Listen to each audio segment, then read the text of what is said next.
And I'll tell you, about 70% of the staff had no idea that they were doing it wrong.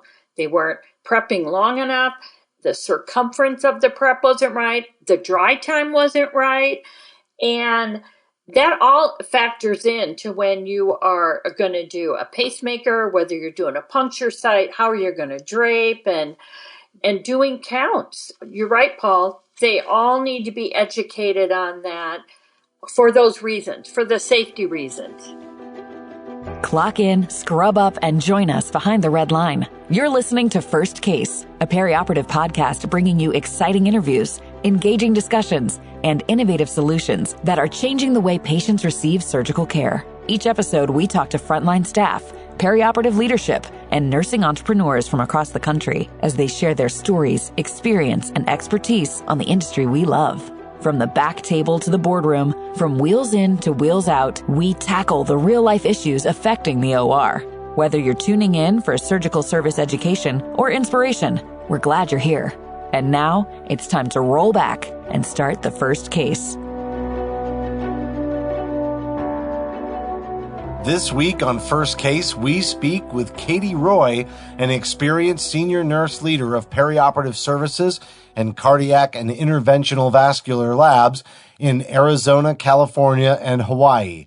As a practicing registered nurse the last 40 years, most of her career practice is within the inpatient and outpatient surgical procedural setting, as well as sterile processing services. Katie received her Associate of Science in Nursing from St. Petersburg College, Pinellas Park, Florida, her Bachelor's of Science in Nursing and Master of Science in Nursing Leadership from Grand Canyon University in Phoenix, Arizona. In addition, she received certifications from the International Association of Healthcare Central Service Materials Management, or ISHM, and Certified Perioperative Registered Nurse, CNOR, from the Competency and Credentialing Institute. Her nursing career has been dedicated to creating and maintaining high-quality care, providing a safe patient and staff environment, and to help develop the next generation of nurses and healthcare professionals to lead into the future. And so, Paul, I know that you know Katie very well and that you've worked together in the past. And today we're going to be talking about maybe bringing two departments underneath single leadership, being perioperative leadership. And it really points to her experience, as we talked about, with perioperative services and then also cardiac and interventional vascular labs, and the pros and cons of doing so and the similarities and differences between the two departments. Well, that's right, Justin. You're making me feel very old right now, talking about Katie having been in the OR for 40 years, and I was one of her mentors early on in her career. So that tells you how long I've known her. But in my consulting practice, I frequently look at Cath labs and have identified a lot of issues. And I think what I'm hoping is that Katie is going to be able to bring out today in our program some of the factors that are really challenging in the Cath lab, and how by bringing both the Cath lab and the OR under the same leadership, many of those issues that can be out there can be resolved. So I'm really looking forward to hearing if Katie's had this same experiences as I have had over the years. I know she'll give us all some very interesting information today. All right, well, we're going to get right into it. We'll be back after a short break with Katie Roy.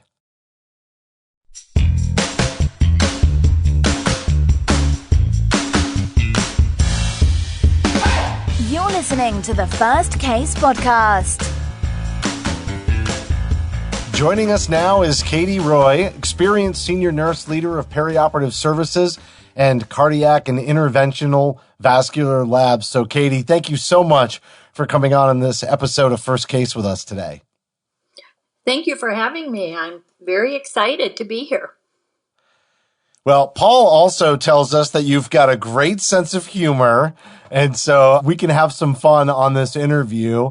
And very interesting topic that we're going to be talking about today, which is should the cardiac cath lab and an interventional suites be included under perioperative leadership? And even as we were getting ready for this interview, I was saying so many times when I've gone around to different hospitals, and there's been times where I feel like I could just walk right into the cath lab versus what it's like in the operating room with the red line and everything else. And I think that's going to really be at the heart of this conversation today is what are the differences? What are the similarities? And is there trending where we're seeing more and more of a movement towards things being standardized across cath lab and interventional suites with the operating room? So we're really excited to get into this topic with you. Yeah, so the number one question is, should cath labs and interventional labs fall under the domain or scope of a perioperative leadership setting? Absolutely. And now we can quit the podcast. No. So we're all done. Truthfully, I have had 35 years experience in the OR and over 20 years in leadership management. And so it's funny when I actually was working for Paul as a consultant, probably about 13 years ago, I went as an interim director of an OR. And when I got there, they said, oh, and by the way, could you also lead the cath lab? And I thought to myself, oh, well, there's an interesting idea. And you know what? I thought, what the heck? Worst case scenario, I'm going to learn something. And so what you just had alluded to, Justin, was, hey, are there more similarities than differences? Oh my gosh, there are so many more similarities, which is why I really feel like it needs to be under that domain because of the fact that people in the cath lab, they never really saw it that way. If you go in under the experience as an OR leader, you really do see the similarities, but the differences are those staff have not been trained in a perioperative setting like the OR staff. It's a Periop 101, where they learn really from the ground up how to open the supplies, how to not contaminate the supplies once they're open, how to prep a patient. There's a way to walk around the room, the workflow. And you get all of that in an OR setting, but you utilize all that in a cath lab. And they don't always have that experience. And so they can't recognize if maybe they've made a mistake with contaminating something because they haven't all been taught the basics from the ground up, really. They are not trained in an OR. They're not scrub techs. They're radiology techs. They're not OR nurses. They're nurses that have been brought in from another domain, usually a med-surg nurse. So really, they're relying on other people's background and education, which really in the past has been very limited. So that's probably one of the number one things I noticed right at the get-go. So, Katie, you're saying that really competency-wise, there's a lot of the same competencies that the cath lab should have that the OR has, but they really haven't been validated in the cath lab. Is that right? Is that what you've seen in your experience? Yes. Yeah, that's exactly what I'm saying. It's very interesting. You'll go in and you'll see the staff and they all want to do a good job, but they don't know what they don't know. And you'll see some of them opening packages, the sterile packages to put supplies on the back table. Well, they're getting way too close. Their cover gown or their jacket has brushed up against the back sterile field. And then you got to start from scratch. And you have to point that out. And many times they don't even recognize that somebody has contaminated the field. They'll leave the doors open. And, I listened to the other podcast you guys had, which was so interesting about the airflow. We all want to keep the environment as clean, sterile, or whatever as we can. The minute you start opening the doors or just leaving them open, you've opened yourself up for potential contamination right there. Speaking of the environment, what about terminal cleaning and practices of turnover in the cath lab? What's been your experience there with that? Well, my experience has been they don't know a whole lot about it. Again, it's what they've been taught by the person before. And if they haven't been educated very well, what you see is what you get. I will tell you, a lot of these places, they feel like they know the term terminal cleaning. But if you really delve into it, many of them don't really know really what it means. And they make the assumption that somebody has done it in 24 hours of the night before when they come in. But most of the cath labs, they don't go back and check and do like their own internal audit. As like in the OR, like the first case of the day, you do a damp dust of everything just because everything has been sitting in an environment where the air is flowing through. Great. But dust settles on the flat surfaces. They don't know that in a cath lab. They really haven't been taught. So it really is from the ground up that you have to go in and educate them. Most of them want to learn and they're kind of excited when you come in and say, hey, we want to make the standard of the OR the same as the cath lab so that we're all working towards the same goal for standard of care, for best practice. And once you educate the staff, they're a little more open to if they've been doing something not quite up to par without being insulted. As someone with OR experience and as an OR leader going into the cath lab with the background of the OR, how did you manage to implement that education for the cath lab so that you were bringing them up on par with the OR? You say they were open to receiving it, but where did you start with them so that you could teach them what they needed to know? Right. If I'm lucky enough at the facility that I have all taught with Peri-Op 101 videos that the nursing staff are taught with. And they see on the video, oh, this is the practice and the best practice of how to open the sterile supplies, how the workflow goes. How do you gown and glove? Oh, this is what it looks like to clean a room. So if you can show them videos, it's very helpful because people learn, especially, the adult world, they learn from not only speaking and describing it, but they really need to see it. And so if I don't have videos or the facility doesn't, we go in there and have the conversation, we do the bullet points, and then we do the work ourselves. We go in there and show them exactly what they should be doing and why they should be doing it. And more times than not, they're very excited to see the right way to do it. And then you can answer the questions of, this is why we're doing it. And you get more buy-in that way. And you approach them this is education, not punitive. You never want to make people feel like, well, who did that and why did you learn that way? Well, sometimes it's like 3 people before me, they all did it that way, and now I find out it's not the right way. With all of the training that you give and teaching them to do things maybe the way an OR nurse would do it or the way the OR does it, why is it not a requirement then that OR nurses work in the cath lab in the first place? Is that not what cath lab is looking for when they're looking for nurses? No, not necessarily, no. And even to the last facility I worked at, no, they're looking for a nurse. And to find a perioperative nurse, it's hard enough to find a perioperative nurse to work in the OR, let alone to find a perioperative nurse that wants to go work in a cath lab.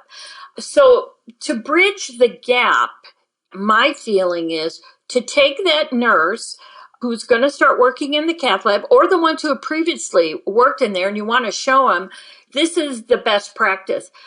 You let them go and observe in an OR and then you walk them through. And then the newer nurses, you really do a modified Peri-Op 101, if you will, because they see the environment, they can see the very proficient, educated Peri-Op nurse walk a mile in my shoes. They watch them through the whole procedure, the setup, the cleanup, they get the patient ready, the positioning of the patient, the prepping, and they really see how it should be done the right way and how effortless it really is. It can be a little daunting when you try to just explain it to a cath lab nurse, but once they see it, they get a better idea of what it really should look like. It's a hard bill to fill to find a cath lab nurse that has OR experience. Unfortunately, it's just not going to happen. But the next best thing is to educate them with the same standards that the OR uses. Katie, do you see any cross-training when you're out there going on for OR nurses to then cross-train into the cath lab or vice versa? Or do they kind of stay siloed in their departments? Well, I'll tell you what, one of the hospitals I worked at, I actually went in and helped out in the cath lab. And let me tell you, I hadn't worked in an OR as a circulator in years, but I'm like, I'm safe. I could do this. And it was amazing how you just walk and talk what you're going to do and how it is so similar. In my mind, when I worked in the OR, I didn't do just one type of service. I did open heart, I did orthopedics, I did neuro. You focus on the things you know and then build on it. And an OR nurse can really learn how to do the cath lab functions. Honestly, very easily. If you ask me, I did it. And I think it's a little harder to take a cath lab nurse to put them in the OR. There's a lot more going on. But there's a lot of similarities that they can build on. I think it's important to have some cross training. I learned that at my last position. When you're running out of nurses, somebody's got to do the work. And also in a cath lab, they utilize the techs as circulators. So that is a very different environment in the OR. So it's very interesting how you can, especially in the cath lab, cross-train the staff a little bit better. Obviously, if they're a radiology tech, you can't ask them to do moderate sedation on a patient. But the nurses, there's a lot more opportunity to utilize them in different aspects of procedures. Let's talk about staffing in the cath lab for a minute, because the staffing is a little bit different. Usually you have somebody who's managing all the monitoring and documentation and conscious sedation, and then you have somebody who's assisting at the back table, and frequently there's a fourth person in the cath lab too that's running around getting supplies, right? I mean, what's your take on that? What would you see as the ideal staffing in the cath lab, and why? So there's a couple different cath labs that I have run. I've run children's, pediatric cath labs, and adult cath labs. In pediatrics, every case has an anesthesiologist, so you actually aren't doing moderate sedation. So you can actually run that room. You could probably get away with 2 people for a lot of the case. One who is scrubbed in with the cardiologist or interventionalist, and then the nurse who can circulate and do her charting and whatnot. If you get into more specific procedures that have a lot more technical things going on, there is a person that has to do a lot of recording. So that can put a wrench in it. But there are several procedures where you could run the room with 2 to 3 people. But then when you get into the adult world, it can be tricky depending on all the different procedures they're doing. And the nurse has to be the moderate sedation person. And then you have to have a radiology tech at the back table because they're the ones who are helping the cardiologist or interventionalist. And they may be moving the plane or running the C-arm or X-ray. But then you have a circulating nurse who is basically walking around opening supplies or helping out. But that could be a tech. And then you have somebody who's monitoring not the patient under moderate sedation, but they're in a separate room, a control room, if you will, with a bunch of monitors in front, and they're doing a lot of documentation. So, Paul, it can be tricky, but it can easily be done with 3 people and sometimes 2 if in a pinch. The thing of it is I think with a lot of overlapping of the OR education, there's a little bit more comfort level when you're asking a tech to open supplies, to help position the patient, to prep the patient, because you don't always see that in an OR setting. You usually see the circulating nurse, but there's the opportunity where you can have a tech help out or go between two rooms, Paul. It seems like there's a blurring line between what goes on in a cath lab and what goes on in the operating room. We're starting to see more invasive, almost surgical procedures being done in the cath lab. And some cath labs they do pacemakers in there and open a pocket to implant the pacemaker. Right. Does the staff know how to do the counting and management of the surgical wound? Well, that's a really good question, Paul. And that is probably one of the other standouts that I've noticed where there's a lot of variability and a lot of opportunity for education. It's really interesting. Some places will ask you to count on everything, and other places, well, only if we're doing a pacemaker, do we even bother counting if there's a needle or if there's a sharp or whatnot. And the last thing you want to do is have somebody get cut with a knife handle, and that's kind of scary. Or the way you prep. It's very interesting. I've had reps come in from the different companies with the prep. They'll teach the staff, and I'll tell you, about 70% of the staff had no idea that they were doing it wrong. They weren't prepping long enough. The circumference of the prep wasn't right. The dry time wasn't right. That all factors into when you are going to do a pacemaker, whether you're doing a puncture site, how you're going to drape, and doing counts. You're right, Paul. They all need to be educated on that for those reasons, for the safety reasons. What about infection rate? Did lack of education or lack of understanding of different things affect infection rates for patients? Well, it's funny. Oddly enough, there are very, very few cath lab incision puncture sites that I have experienced. And it's funny because you'll get the pushback of, whoa, our infection rate is really low, so we're doing this. What does it matter? And I'll say, well, yeah, and just like the speed limit is 70 and you go 90 and you didn't get in a car accident, but it doesn't make it right. So you have to kind of play with them a little bit and say, hey, we're here to do best practice. We're here to standardize our care. And I let them know, listen, I've been doing this a long time, and when I had to go around with Joint Commission to my first cath lab, I'll tell you what, everybody's eyes were like saucers because they could not believe that the Joint Commission evaluator and surveyor were looking at the staff and they said, we expect this to be just like an OR. There are no different standards. And so then they kind of, oh, okay, now we get it. But if you don't reinforce it, if you don't hold the standards up and kind of keep everybody in check, they will revert back to the old ways. It's their human nature. Oh, sure. And to follow up on those infections, I mean, if they do have an infection, is it reportable to CMS like other infections are or no? Yeah. Oh, yeah. Yeah. It is just the same.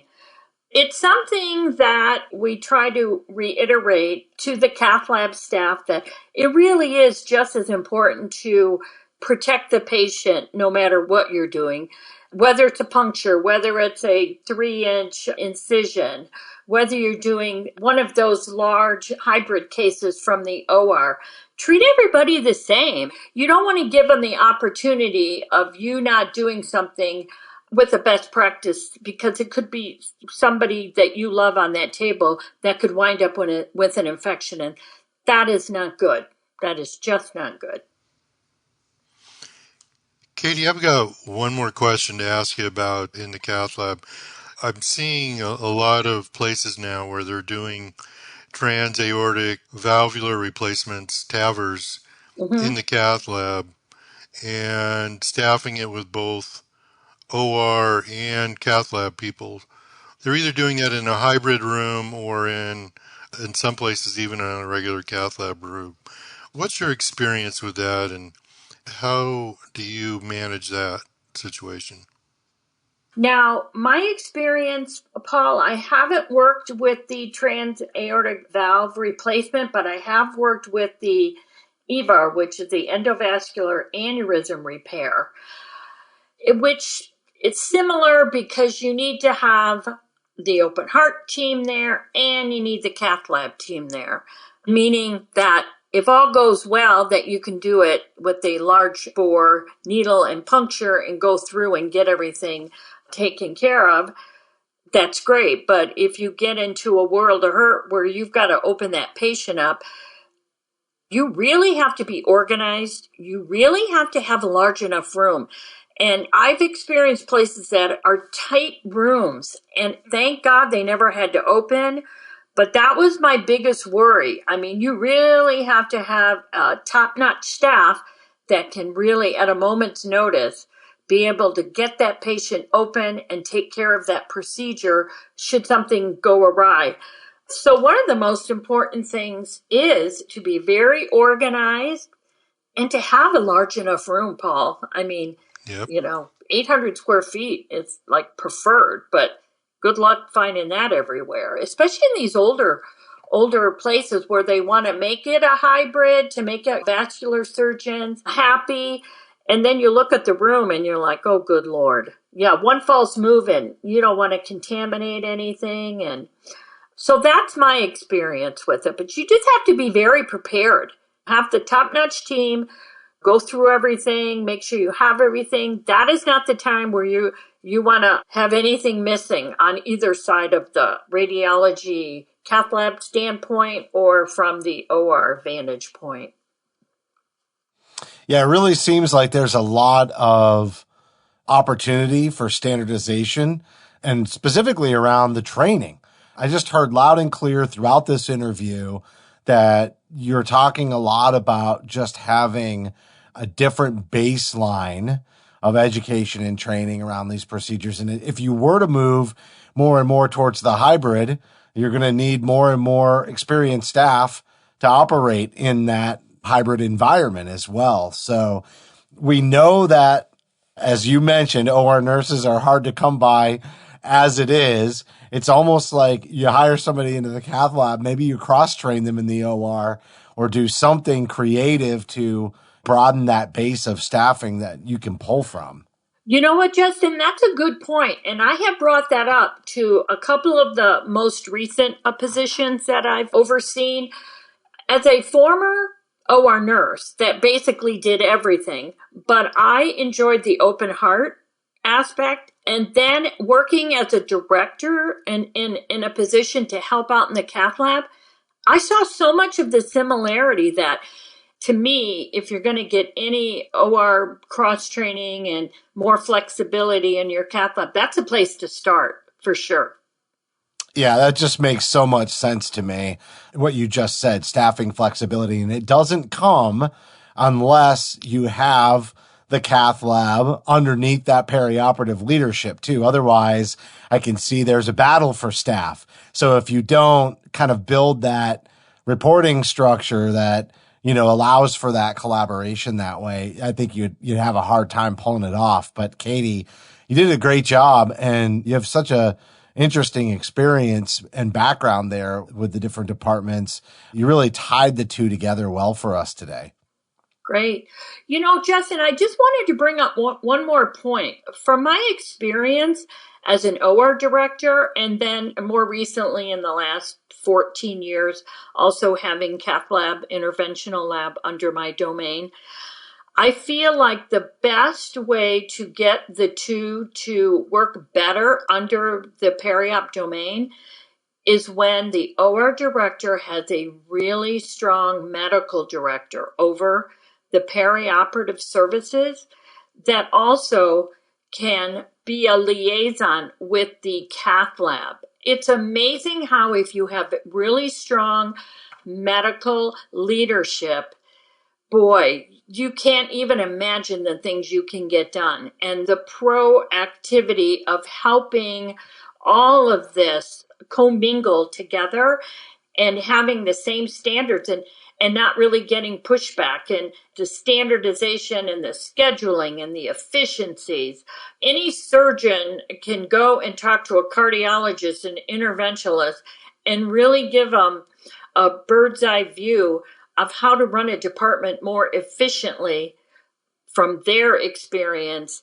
And it's so wonderful when, as a OR leader, you have the medical also leaders that want to make it work and are there to help you. Yeah, all about that alignment and organizational alignment for sure. Well, Katie, really great job today, and appreciate you sharing your experiences and insight with us today. Well, thank you for having me. And this is an exciting topic, and I think there'll be more interesting topics to come that I can't wait to hear on your podcast. Yeah, I heard you reference our prior episode, which was quite flattering. So thank you for not only being a guest, but also a listener. I'm a fan.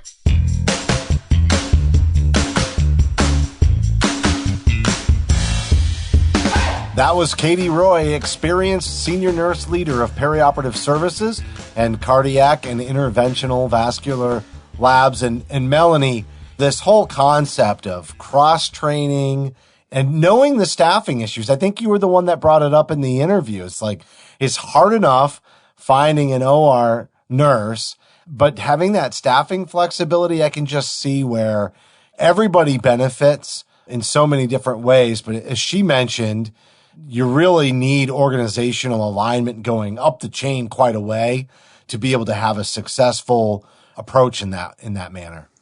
Yeah, Justin, I've never worked in a facility that even had a cath lab, and maybe in nursing school I went to a cath lab once. I don't know. But I didn't realize the similarities between the cath lab and the OR until Katie started talking today. And she made a really good case for why the cath lab ought to be overseen by perioperative leadership. And it was really insightful listening to her experience and hearing her talk.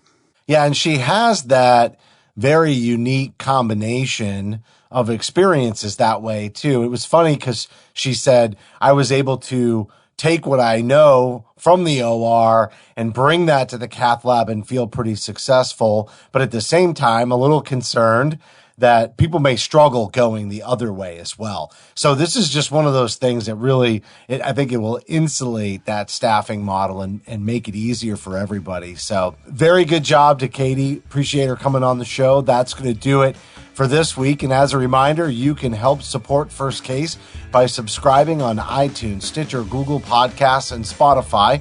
We'd certainly appreciate a rating and a review because your feedback is important to the show. And on behalf of Paul, Melanie, and myself, thank you for listening to this week's episode of First Case.